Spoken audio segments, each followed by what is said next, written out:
پاک صلی اللہ علیہ وآلہ وسلم آپ کی ظاہری زندگی میں صحابہ کرام علیہم رضوان آپ کو تحفے اور تحائف پیش کیا کرتے کہ جب انہیں کوئی کپڑا پسند آتا وہ تحفے میں پیش کر دیتے، کوئی کھجور پسند آ جاتی وہ حضور کو تحفہ دیا کرتے۔ لیکن حضور علیہ الصلوۃ والسلام کے وصال کے بعد جو امت ہے یہ بھی امت نبی پاک کی ہے، تو اب بعد میں آنے والے لوگ وہ حضور کی بارگاہ میں کیسے تحفہ پیش کر سکے؟ تو اللہ کریم نے ان کے لیے ہمارے لیے یہ اہتمام فرمایا کہ اس امت کو درود کی تعلیم عطا فرمائی گئی کہ جو امتی نبی پاک صلی اللہ علیہ وآلہ وسلم پہ درود بھیج رہا ہے گویا کہ وہ نبی پاک صلی اللہ علیہ وآلہ وسلم کی بارگاہ میں تحفہ پیش کر رہا ہے۔ تو یاران محبت، یہ ماہ شوال المکرم تحفے تحائف دینے کا موسم ہے۔ ہمیں تو ویسے ہی نبی پاک صلی اللہ علیہ وآلہ وسلم کی ذات پر کثرت کے ساتھ درود پڑھنا چاہیے، لیکن اس موسم میں پہلے سے زیادہ پڑھنا چاہیے کہ جیسے اوروں کو تحفے دیتے ہیں اسی طرح نبی پاک کی بارگاہ میں بھی تحفے پیش کرنے چاہیے۔ درود پاک کس قدر عظیم وظیفہ ہے کہ معراج کی رات جب جناب جبریل امین آپ سدرہ پہ ٹھہر گئے کہ اب آپ نے عرض کی حضور اس سے آگے جاؤں تو میرے پر جل جائیں گے، جناب جبریل نبی پاک صلی اللہ علیہ وآلہ وسلم کو وہ وقت یاد آیا کہ جب ابراہیم علیہ السلام نار نمرود میں جا رہے تھے تو یہی جبریل آ کر حضرت ابراہیم علیہ السلام سے پوچھتا تھا کہ اے اللہ کے پیغمبر میرے لائق کوئی کام ہے تو مجھے بتائیں۔ تو جناب ابراہیم علیہ السلام نے کہا تھا میں جس خدا کے لیے آگ میں جا رہا ہوں وہ مجھے دیکھ رہا ہے، مجھے اس سے کام ہے، تجھ سے کوئی کام نہیں ہے کہ وہ چاہے تو جلا دے وہ چاہے تو بچا لے، میں تو اس کے لیے جا رہا ہوں اور وہی میری حاجت روائی فرمائے گا۔ تو اتنے میں نبی پاک صلی اللہ علیہ وآلہ وسلم معراج کی رات جب آگے جانے لگے تو سرکار کو وہ بات یاد آ گئی، تو آپ نے ارشاد فرمایا اے جبریل کوئی اللہ کی بارگاہ میں پیغام پہنچانا ہو تو مجھے بتا دے، کوئی کام ہے تو بتا دے میں تیرا کام اللہ کی بارگاہ میں حل کر دوں۔ تو جناب جبریل امین عرض کرنے لگے یا رسول اللہ صلی اللہ علیہ وآلہ وسلم میری یہ خواہش ہے کہ کل قیامت کے دن آپ کا امتی جب پل صراط سے گزرے تو اللہ سے مجھے اجازت لے کر دیں کہ کل قیامت کے دن جب آپ کا امتی پل صراط سے گزرے تو میں پل کے نیچے اپنے پر بچھا دوں کہ آپ کا امتی جہنم میں نہ گرے بلکہ کوئی گرے بھی تو میرے پروں پہ گرے اور اس کو پار لگا دوں۔ اب نبی پاک صلی اللہ علیہ وآلہ وسلم آپ اللہ کی بارگاہ میں آگے بڑھنے لگے، آواز قدرت آتی ہے قف یا محمد صلی اللہ علیہ وآلہ وسلم، اے اللہ کے رسول یہیں پہ رک جائے کہ ان ربک یصلی علیک، آپ کا رب آپ پر درود بھیج رہا ہے۔ اس وقت ابھی یہ آیت نازل نہیں ہوئی تھی، رسول اکرم صلی اللہ علیہ وآلہ وسلم نے خیال کیا کہ خدا خدا ہو کر میری ذات پر درود بھیج رہا ہے، تو اللہ کریم نے ارشاد فرمایا ان اللہ و ملائکتہ یصلون علی النبی، اے محبوب اللہ بھی درود بھیجتا ہے، اللہ کے سارے فرشتے بھی درود بھیجتے ہیں، سارے فرشتے بھی درود بھیجتے ہیں۔ اب نبی پاک اللہ کی بارگاہ میں گئے، بات کلام مکمل ہوا، حضور واپس آنے لگے تو اللہ کریم نے ارشاد فرمایا اے محبوب وہ جو جبریل نے کہا تھا وہ بات میری بارگاہ میں کیوں نہیں کرتے؟ اللہ کے رسول نے عرض کی یا رسول اے رب ذوالجلال تو بہتر جانتا ہے کہ جبریل نے مجھے کیا کہا، اب تیری مرضی اجازت دے یا نہ دے۔ اللہ نے ارشاد فرمایا محبوب جانتا تو میں ہوں کہ جبریل نے کیا کہا، لیکن اگر تو کہے تو اور کمال ہو جائے گا، کیونکہ میں تو سب جانتا ہوں اور میری مرضی ہے پورا کروں یا نہ کروں، لیکن محبوب جب تیرے لبوں سے نکل جاتا ہے وہ بات پوری ہو جاتی ہے،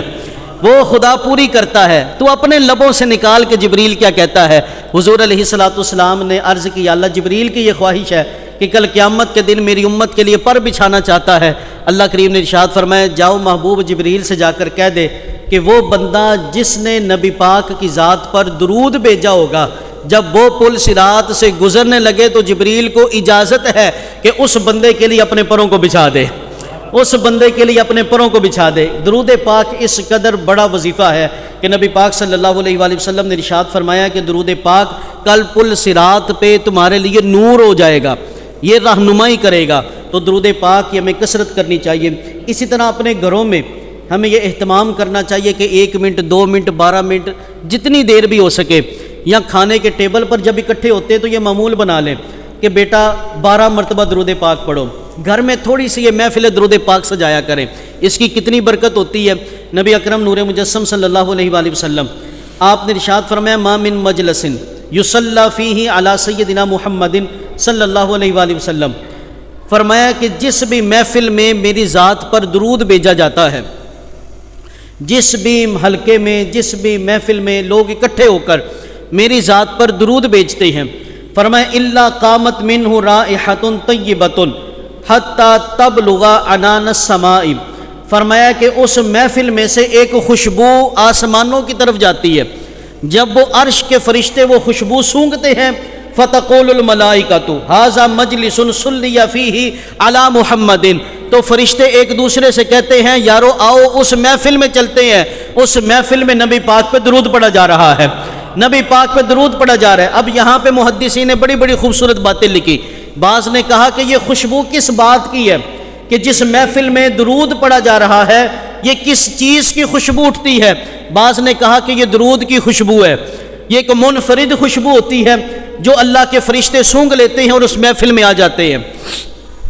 اور بعض نے کہا کہ یہ درود کی خوشبو نہیں بلکہ یہ درود والے مصطفیٰ کی خوشبو ہے کہ جس محفل میں درود پڑھا جاتا ہے وہاں پہ نبی پاک کے نور کی برسات ہوتی ہے، اور سرکار کے نور کی خوشبو جب آسمانوں پہ جاتی ہے فرشتے عرش چھوڑ کر مصطفیٰ کے نور کے پاس آ کر بیٹھ جاتے ہیں، نبی پاک صلی اللہ علیہ وآلہ وسلم کی خوشبو سونگھتے ہیں۔ تو یہ ران محبت کوشش کیا کریں اپنے گھروں میں چند لمحے اپنے بچوں کو بٹھا کر درود پاک ضرور پڑھایا کرے، انشاءاللہ برکتوں سے مالا مال ہو جائیں گے۔ اسی طرح نبی کریم علیہ الصلوۃ والسلام نے ارشاد فرمایا کل قیامت کے دن 3 بندے ایسے ہیں، ثلاثۃ تحت ظل عرش اللہ یوم القیامہ لا ظل الا ظلہ، فرمایا کہ کل قیامت کے دن 3 بندے ایسے ہیں کہ جنہیں اللہ کے عرش کا سایہ نصیب ہوگا، کہ اس دن کسی اور چیز کا سایہ نہیں ہوگا سوائے اللہ کے عرش کے سائے کے۔ پوچھا گیا من ہم یا رسول اللہ صلی اللہ علیہ وآلہ وسلم، حضور بتائیں وہ 3 بندے کون سے ہیں جنہیں اللہ کے عرش کا سایہ نصیب ہوگا؟ حضور علیہ السلام نے ارشاد فرمایا من فزج عن مکروب من امتی، فرمایا پہلا وہ بندہ جس نے میرے کسی امتی سے کوئی تکلیف دور کی ہو، کوئی مصیبت دور کی ہو۔ ذرا یہاں پہ رک کر تھوڑا سا سمجھیے گا بھی کہ اگر کسی امتی سے مصیبت دور کر دیں تو اس کی اتنی شان ہے، اور اگر سرکار کے کسی امتی کے آگے مصیبت کھڑی کر دیں اس کا وبال کتنا ہوگا۔ یہ بھی ساتھ ساتھ سمجھا کریں کہ آسانیاں پھیلائیں، ایک دوسرے کے لیے آسانی کریں، آسانی بانٹیں، خوشی بانٹیں۔ نبی پاک صلی اللہ علیہ وآلہ وسلم نے فرمایا جس نے میرے کسی امتی سے تکلیف کو دور کیا، فرمایا اللہ اس کو عرش کا سایہ نصیب فرمائے گا۔ وَأَحْيَا سُنَّتِي، اور جس بندے نے میری سنت کو زندہ کیا، جس سنت کو لوگ چھوڑ بیٹھے تھے اس سنت کو ادا کیا، فرمایا اللہ اس بندے کو عرش کا سایہ نصیب فرمائے گا۔ وَأَكْثَرَ الصَّلَاةَ عَلَيَّ، اور فرمایا جس نے میری ذات پر کثرت کے ساتھ درود پڑھا، فرمایا اللہ کریم اس کو بھی کل قیامت کے دن عرش کا سایہ نصیب فرمائے گا۔ آپ دیکھیں کہ اب بہت سارے کیٹیگری کے لوگ ہوتے ہیں، اب بہت سارے ایسے لوگ بھی ہوتے ہیں وہ کہتے ہیں یار ساڈا تے اپنے گھر دا گزارا بڑا مشکل ہوندا ہے، ہم کسی سے مصیبت کیا دور کریں گے، ہمارے تو اپنے حالات بڑے ٹف چل رہے ہیں۔ اور پھر بہت سارے ایسے لوگ بھی ہوتے ہیں جناب ہم کوئی عالم نہیں، ہمیں تو خود نہیں پتہ کہ سرکار کی سنت کیا ہے، تو ہم کیسے کسی سنت کو ادا کر سکتے ہیں، کسی سنت کو زندہ کر سکتے ہیں۔ اب دیکھیں کہ یہ دونوں کام اگر نہیں کر سکتے تو سرکار اپنی امت کے بارے میں کتنا کریم بھی ہیں، رؤوف بھی ہیں، رحیم بھی ہیں کہ آقا کریم علیہ السلام نے ارشاد فرمایا اگر پیسے نہیں مصیبت دور نہیں کر سکتے، اگر علم نہیں سنت زندہ نہیں کر سکتے تو ایسا کرو میری ذات پر درود بھیجا کرو، یہ تو ہر کوئی کر سکتا ہے۔ تو فرمایا اگر میری ذات پر کثرت کے ساتھ درود بھیجو گے تو جہاں پہ سنت زندہ کرنے والے کھڑے ہوں گے وہیں پہ درود پڑھنے والے بھی کھڑے ہو جائیں گے، وہیں پہ درود پڑھنے والے۔ اسی طرح نبی اکرم نور مجسم صلی اللہ علیہ وآلہ وسلم آپ کی بارگاہ میں ایک شخص حاضر ہوئے، انہوں نے عرض کیا ما اقرب الاعمال الی اللہ، یا رسول اللہ صلی اللہ علیہ وآلہ وسلم مجھے بتائے اللہ کے قریب کرنے والے عمل کون سے ہیں، کون سے اعمال ایسے ہیں جن سے رب کا قرب مل جائے؟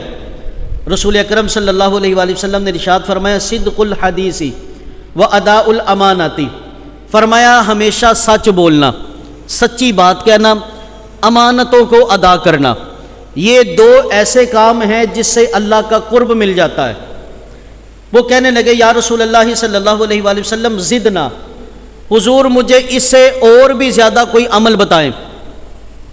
تو سرکار دو عالم صلی اللہ علیہ وآلہ وسلم نے ارشاد فرمایا صلاۃ اللیل و صوم الحواجر، فرمایا رات کے وقت نماز پڑھنا اور گرمیوں کے روزے رکھنا، فرمایا یہ وہ عمل ہیں جو اللہ کے قریب کر دیتے ہیں۔ وہ پھر گویا ہوئے، عرض کرنے لگے یا رسول اللہ صلی اللہ علیہ وآلہ وسلم اس کے علاوہ اور زیادہ کوئی عمل بتائیں۔ حضور علیہ الصلوۃ والسلام نے ارشاد فرمایا کثرت الذکر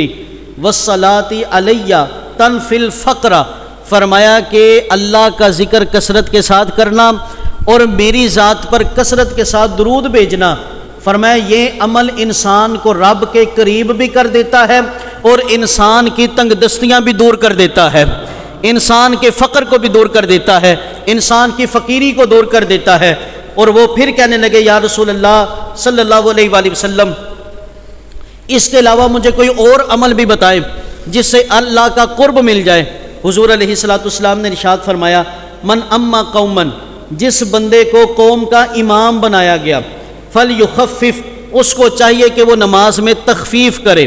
ہلکی نماز پڑھائے، لمبی لمبی نماز نہ پڑھائے، فرمایا کہ کیونکہ فَإِنَّ فِيهِمْ الْكَبِيرَ وَالْعَلِيلُ وَالصَّغِيرُ وَذَا الْحَاجَةِ، فرمایا کیونکہ جماعت کے اندر بڑے لوگ بزرگ بھی ہوتے ہیں، بیمار بھی ہوتے ہیں، اسی طرح کوئی کام کاج کرنے والے بھی ہوتے ہیں، فرمایا جو امام ہلکی نماز پڑھائے گا وہ نماز اللہ کے قریب کرنے والی ہوگی، یہ عمل اللہ کے قریب کرنے والا۔ آپ دیکھیں کہ نبی پاک صلی اللہ علیہ وآلہ وسلم کس حد تک اپنی امت کے بارے میں شفیق ہیں یار،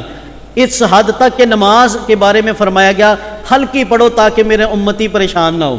میرے امتی کو کسی اور کا خیال نہ ستائے، میرا امتی آرام سے تسلی سے نماز پڑھ کے چلا جائے۔ یاران محبت برادران اسلام، اسی طرح درود پاک پڑھنا، حضور علیہ الصلوۃ والسلام نے ارشاد فرمایا کل قیامت کے دن جب انا اول الناس خروجا اذا بعثوا، فرمایا جب کل قیامت کے دن لوگ زمین سے اٹھائے جائیں گے، نکالے جائیں گے، سب سے پہلے میں اپنے مزار سے نکلوں گا۔ وَأَنَا قَائِدُهُمْ إِذَا جُمِعُوا، فرمایا جب سب کو جمع کیا جائے گا اللہ کریم مجھے تمام مخلوقات کا قائد بنائے گا، میں ان سب کا لیڈر ہوں گا۔ وَأَنَا خَطِيبُهُمْ إِذَا سَمِعْتُ، فرمایا جس وقت لوگ خاموش ہوں گے، کسی میں بولنے کی جرت نہیں ہوگی، فرمایا اس وقت میں لوگوں کا خطیب ہوں گا، میں خطاب کروں گا۔ وَأَنَا شَفِيعُهُمْ إِذَا حُوسِبُوا، فرمایا جب لوگ کانپ رہے ہوں گے اس وقت میں لوگوں کی شفاعت کروں گا، بولو محبت سے ذرا یار۔ اور فرمایا وَأَنَا مُبَشِّرُهُمْ إِذَا آئِسُوا، جب لوگ نا امید ہو جائیں گے، 50,000 سال کا دن اور وہ جناب کبھی ادھر کھڑے کبھی ادھر کھڑے کہ حساب ہی شروع نہیں ہو رہا، لوگ نا امید ہو جائیں گے کہ اب تو ہم اس قیامت کی مشکل سے نکل ہی نہیں سکتے، فرمایا جب لوگ نا امید ہو جائیں گے، جس سہانی گھڑی چمکا طیبہ کا چاند، کہا اس وقت میں خوشخبری سناؤں گا، اس وقت میں محشر میں زلفیں لہراتا ہوا آؤں گا اور ساری امتوں کو اکٹھا کر کے رب کے حضور لے کر آؤں گا۔ وہ کسی نے کہا تھا نا، ہر نظر کانپ اٹھے گی محشر کے دن، خوف سے ہر کلیجہ دہل جائے گا، اوڑھ کر کالی کملی وہ آ جائیں گے، حشر کا سارا نقشہ بدل جائے گا۔ حضور علیہ الصلوۃ والسلام آپ نے فرمایا میں لوگ نا امید ہو جائیں گے، میں ان کو خوشخبری سناؤں گا۔ وَأَنَا وَاللِّوَاءُ الْكَرِيمُ يَوْمَئِذٍ بِيَدِي، فرمایا اس دن عزت کا جھنڈا میرے ہاتھ میں ہوگا، عزت کا جھنڈا میرے پاس ہوگا۔ وَمَفَاتِيحُ الْجِنَانِ بِيَدِي، فرمایا قیامت کے دن جنت کی چابیاں میرے ہاتھ میں ہوں گی، فرمایا کہ اللہ کریم سارے بنی آدم سے بڑھ کر مجھے عزت عطا فرمائے گا۔ یطوف علی الف خادم کأنہم لؤلؤ مکنون، فرمایا قیامت کے دن میرا منظر یہ ہوگا، میرا استقبال اس انداز میں ہوگا کہ 1000 خدام فرشتے میرے ارد گرد چکر لگائیں گے، یطوف وہ چکر لگائیں گے، خدام چکر لگائیں گے اور وہ اتنے سونے ہوں گے کأنہم لؤلؤ مکنون، دور سے دیکھنے والا کہے گا کہ یہ ستارے حضور کے گرد چکر لگا رہے ہیں، حضور کے گرد چکر لگا رہے ہیں۔ فرمایا اس محشر کے میدان میں اب دیکھو یہ سرکار نے پوری جو تمہید باندھی ہے، اتنا بڑا اپنا مقام بیان کیا، یقیناً کوئی بڑی بات کرنے والے تھے، تو سرکار نے ارشاد فرمایا وَمَا مِن دُعَاءٍ إِلَّا بَيْنَهُ وَبَيْنَ السَّمَاءِ حِجَابٌ حَتَّى يُصَلِّيَ عَلَيَّ، فرمایا لوگوں یاد رکھنا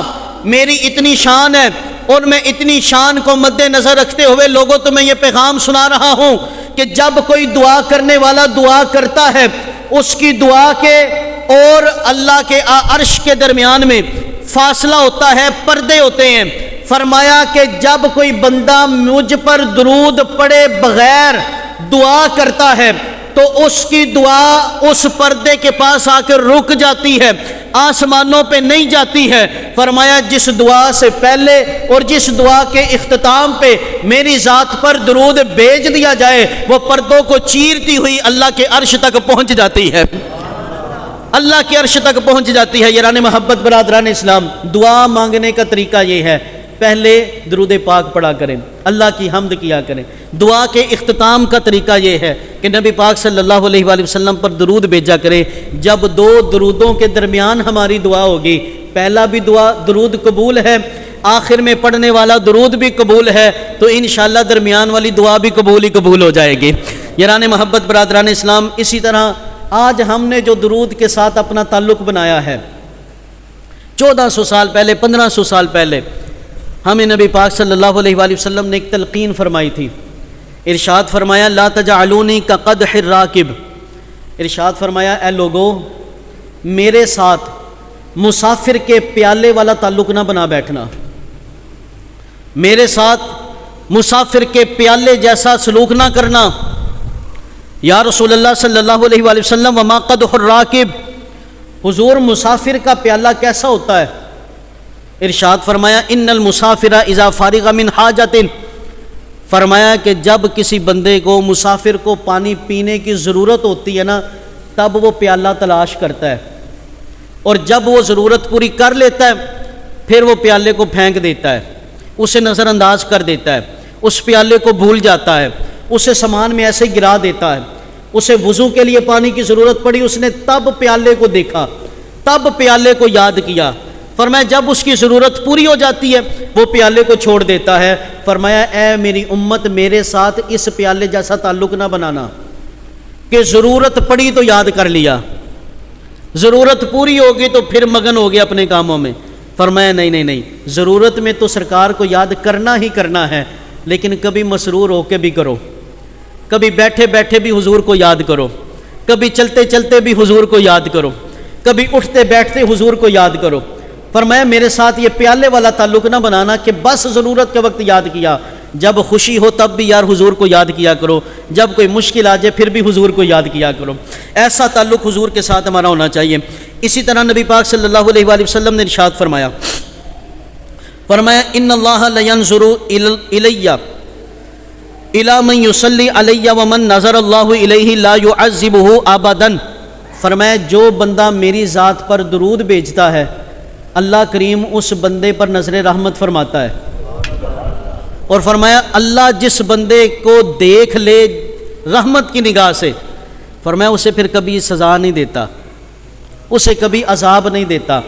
درود پاک یار اتنا بڑا وظیفہ ہے، کوشش کیا کرے۔ میں نے پہلے بھی عرض کیا تھا کہ یارو جو درود آتا ہے وہی پڑھ لیا کرو، جو آسان لگتا ہے وہی پڑھ لیا کرو، لیکن درود پاک کو یار اپنا معمول ضرور بنائیں۔ اسی طرح یہ چیز یاد رکھیں کہ زندگی کے اندر ایک مرتبہ درود پڑھنا یہ فرض ہے، اور ایک محفل میں، ایک حلقے میں جہاں پہ سرکار کا ذکر ہو رہا ہو، کم از کم ایک بار پڑھنا۔ بعض نے واجب لکھا اور بعض نے سنت موقدہ لکھا۔ آپ یہاں پہ ہم ایک محفل میں بیٹھے ہوئے ہیں، سب کم از کم ایک مرتبہ یار درود پاک پڑھ لو صلی اللہ علیہ وآلہ وسلم، کہ یہ واجب، اور بعض نے کہا سنت موقدہ۔ اور جب بھی سرکار کا نام لیا جائے، ہر نام گرامی، اس میں گرامی سننے کے بعد سرکار دو عالم صلی اللہ علیہ وآلہ وسلم پہ درود بھیجنا یہ مستحب عمل ہے۔ اور جو بندہ اس میں کوتاہی کرتا ہے کہ سرکار دو عالم صلی اللہ علیہ وآلہ وسلم کا نام تو سن لیا لیکن سستی کی وجہ سے درود نہیں پڑھا، وہ سنیں یہ حدیث پاک۔ حضور علیہ الصلوۃ والسلام جلوہ گر تھے۔ مر رجل بالنبی ومعہ ذبیۃ، سرکار دو عالم صلی اللہ علیہ وآلہ وسلم تشریف فرما تھے کہ ایک بندے کا سرکار کے پاس سے گزر ہوا، اس کے پاس ایک شکار شدہ ہرن تھی فَأَنْتَقَهُ اللَّهُ الَّذِي أَنْتَقَ كُلَّ شَيْءٍ الزَّبْيَةَ، اس ہرن نے اللہ کی بارگاہ میں کہا یا اللہ مجھے بولنے کی طاقت دے، اور جس خدا نے سب کو بولنے کی طاقت دی ہے اسی خدا نے اس ہرن کو بولنے کی بھی طاقت عطا فرمائی۔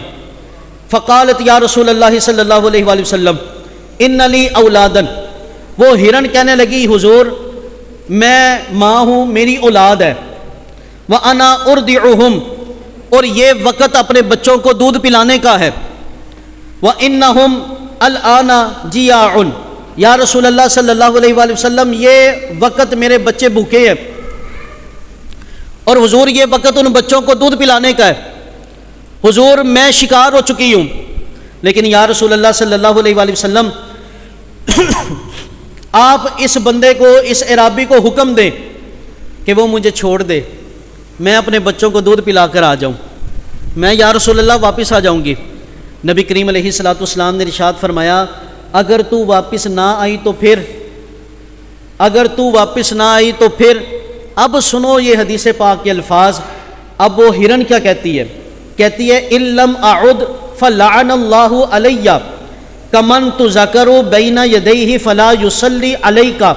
یا رسول اللہ صلی اللہ علیہ وآلہ وسلم جتنی لعنتیں اس بندے پر ہوتی ہیں کہ جس کے سامنے آپ کا نام لیا جائے اور وہ آپ کی ذات پر درود نہ بھیجے،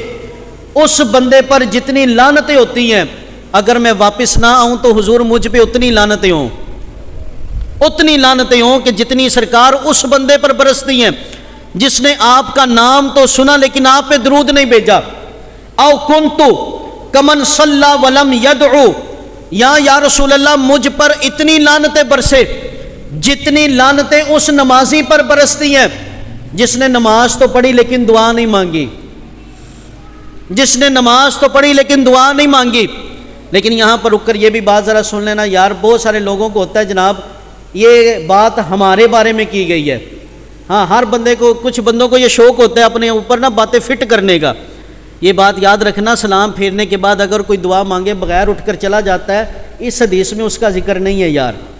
دعا مانگنی چاہیے نماز کے بعد، جو ہم اردو میں مانگتے ہیں کہ یہ مستحب کام بھی ہے، سنت سے ثابت بھی ہے، اور 40 بندے بیٹھ کر دعا بھی مانگے تو سب کی قبول بھی ہوتی ہے، اس کی بڑی برکتیں ہیں۔ لیکن حدیث پاک کے اندر جو حقیقت ہے وہ یہ کہ جس بندے نے نماز پڑھی اتنی جلدی کہ وہ درود بھی مکمل نہیں پڑھا کہ سلام پھیرا اور گھر کو چلا گیا، اس کے بارے میں کہا گیا کہ نماز کے اختتام میں جو دعا مانگی جاتی ہے رب اجعلنی مقیم الصلاۃ ربنا اغفر لی ولوالدی، کہ جب ہم نے نماز پڑھ لی نا درود تک، اب رب کہتا ہے بندے مانگ مجھ سے کیا مانگتا ہے، اب رب کہتا ہے مانگ، اور بندہ دعا مانگے بغیر ہی چلا جائے تو اللہ اس پہ لعنت ہی برساتا ہے۔ تو جو بندہ نماز میں دعا مانگ لیتا ہے اس کے بارے میں یہ حدیث پاک نہیں ہے، ویسے بعد والی دعا مانگ کے جانی چاہیے۔ اب نبی پاک صلی اللہ علیہ وآلہ وسلم کی بارگاہ میں آپ دیکھیں کہ یہ دو عمل کتنے بڑے جرم ہیں کہ سرکار کا نام سنیں لیکن نام سن کے درود نہ پڑھیں تو کتنی لعنتیں برستی ہیں یار۔ اسی طرح نماز اتنی جلدی پڑھ لیں کہ آخر میں دعا کرنا ہی بھول جائیں، اس بندے پہ کتنی لعنتیں برستی ہیں۔ اب جب اتنا سنا نا تو نبی پاک صلی اللہ علیہ وآلہ وسلم نے ارشاد فرمایا اے عرابی اس ہرن کو چھوڑ دے، یہ دودھ پلا کے واپس آ جائے گی، یہ دودھ پلا کر واپس آ جائے گی۔ ہرن بھی کہنے لگی چھوڑ دے مجھے صیاد،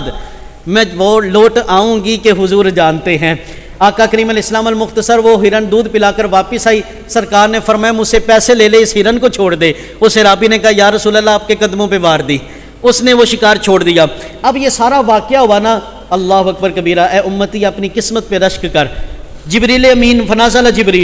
جبریل حاضر خدمت ہوئے، وقال یا محمد، عرض کرنے لگے یا رسول اللہ صلی اللہ علیہ وآلہ وسلم اللہ آپ پر سلام بھیجتا ہے اور اللہ نے پیغام بھیجا ہے۔ یا رسول اللہ صلی اللہ علیہ وآلہ وسلم جتنی محبت یہ ہرن اپنے بچوں سے کرتی ہے نا، اس سے کئی گنا زیادہ محبت اللہ آپ کی امت سے کرتا ہے، اللہ آپ کی امت سے کرتا ہے۔ ایک میرا ہی رحمت پہ دعویٰ نہیں، شاہ کی ساری امت پہ لاکھوں سلام۔ حضور کی امت سے اللہ کریم اتنی محبت کرتا ہے۔ اسی طرح ایک اور حدیث پاک سنیں کہ نبی اکرم نور مجسم صلی اللہ علیہ وسلم، بڑی مشہور یہ حدیث پاک ہے کہ سرکار حضرت ام المومنین سیدہ عائشہ صدیقہ رضی اللہ تعالی عنہا آپ نہ سلائی کر رہی تھی، سوئی گر گئی، بڑی مشہور یہ حدیث پاک ہے، سرکار تشریف لائے، حضرت سیدہ ام المومنین سیدہ عائشہ صدیقہ رضی اللہ تعالی عنہا آپ کہتی ہیں فدخل علیہ النبی فاضاء البیت بدوئہ، کہتی ہیں کہ نبی پاک صلی اللہ علیہ وآلہ وسلم جیسے میرے گھر میں آئے میرا گھر چمکنے لگا، بولو ذرا محبت سے یار، کہتی ہیں کہ میرا حجرہ چمکنے لگا، میرے حجرے کی چیزیں چمکنے لگی، میرا سارا سامان چمکنے لگا، اسی لیے تو ہم کہتے ہیں چمک تجھ سے پاتے ہیں سب پانے والے،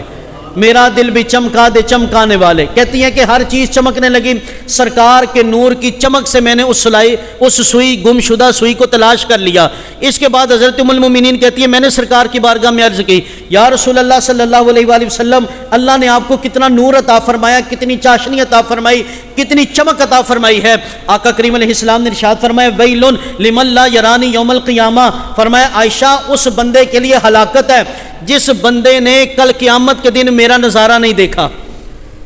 اس بندے کے لیے ہلاکت ہے کہ کل قیامت کے دن وہ مجھے نہ دیکھ سکا۔ آنکھیں دیکھنے والی ہیں، قیامت کا سارا منظر وہ بندہ دیکھ رہا ہوگا۔ اب دیکھو وہ کتنا بد نصیب ہوگا کہ آنکھوں سے دیکھتا تو ہے لیکن چڑھتے ہوئے سورج کی روشنی نہیں دیکھ سکتا۔ کل قیامت کے دن سراجم منیرا، چمکتے ہوئے چہرہ مصطفیٰ اہل محشر دیکھیں گے، لیکن کچھ بد نصیب ایسے بھی ہوں گے کہ سرکار سامنے ہوں گے، ان کی آنکھوں میں جلوہ مصطفیٰ نظر نہیں آئے گا۔ فرمایا وہ بندہ بڑا ہلاکت والا ہے۔ عرض کی یا رسول اللہ صلی اللہ علیہ وآلہ وسلم ومن لا یراکا، حضور وہ کون سا بد نصیب ہے جو کل قیامت کے دن آپ سامنے ہوں گے پھر بھی وہ نہیں دیکھ سکے گا۔ ارشاد فرمایا البخیل، وہ بخل کرنے والا بندہ ہے، وہ کنجوس ہے۔ یا رسول اللہ کنجوس تو بہت قسم کے ہوتے ہیں، کوئی مال والا کنجوس ہوتا ہے کہ مال کو کب سنبھال کے رکھتا ہے، اللہ کی راہ میں خرچ نہیں کرتا، کوئی اخلاق سنبھال کے رکھتا ہے، لوگوں میں اچھے اخلاق تقسیم نہیں کرتا، کوئی علم نافع سنبھال کے رکھتا ہے، لوگوں میں علم نافع تقسیم نہیں کرتا، کوئی نیکی کی بات سنبھال کے رکھتا ہے، لوگوں میں نیکی کی بات نہیں پھیلاتا۔ یا رسول اللہ کس بخیل کی بات ہو رہی ہے؟ کون سا بخیل ایسا ہے جو آپ کا چہرہ کل قیامت کے دن نہیں دیکھ سکتا؟ ارشاد فرمایا وہ بخیل وہ بندہ جس کے سامنے میرا ذکر کیا جائے اور میری ذات پہ وہ درود نہ بھیجے، میرا ذکر ہو اور میری ذات پر درود نہ بھیجے، فرمایا وہ بخیل شخص ہے۔ اور وہ ایسا بندہ ہے کل قیامت کے دن اس کے سامنے میں کھڑا بھی ہو جاؤں وہ میرا چہرہ نہیں دیکھ سکتا، میرا چہرہ نہیں۔ درود پاک پڑھنے کی سب سے بڑی برکت یہ ہے یار، دنیا میں بھی دیدار مصطفیٰ ہوتا ہے، قیامت کے دن بھی دیدار مصطفیٰ ہوتا ہے۔ تو یارو کثرت کے ساتھ درود پڑھا کرو، کثرت کے ساتھ درود پاک پڑھنے کی کوشش کرو، 10 بار 12 بار 313 بار 500 مرتبہ 1000 مرتبہ ایک روٹین ضرور بناؤ۔ اللہ کریم ہم سب کو عمل کی توفیق عطا فرمائے۔ وما علینا الا البلاغ المبین۔